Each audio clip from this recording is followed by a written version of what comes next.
DJ Tiwari अपहर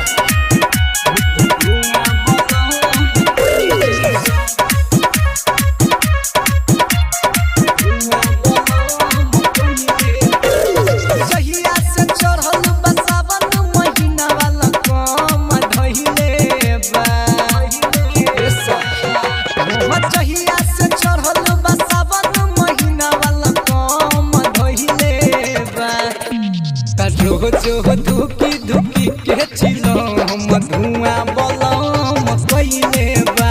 तो जो धुकी धुकी के चिलो हम धुआं बलम कइले बा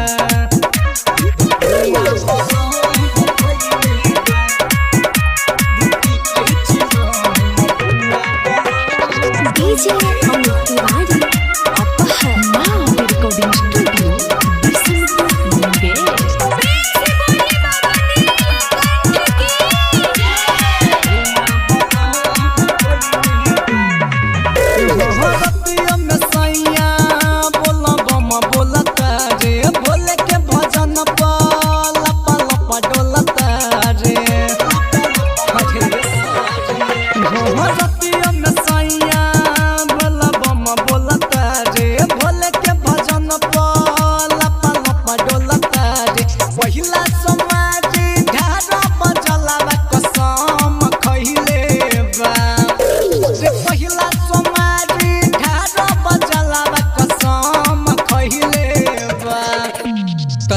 जो धुकी धुकी के चिलो हम धुआं बलम कइले बा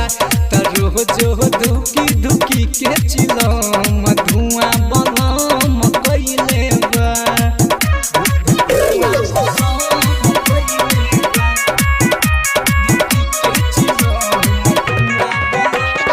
डीजे तिवारी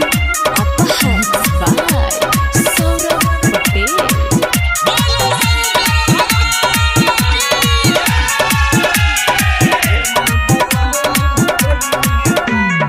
रखुआ भभूत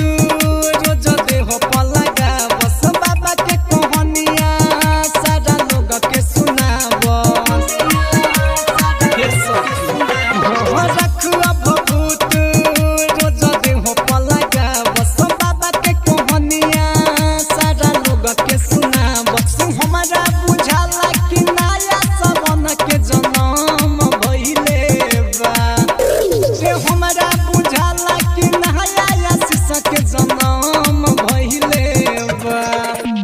तरो जो धुकी धुकी के चिलो हम धुआं बलम कइले बा तरो जो धुकी धुकी के चिलो हम धुआं बलम कइले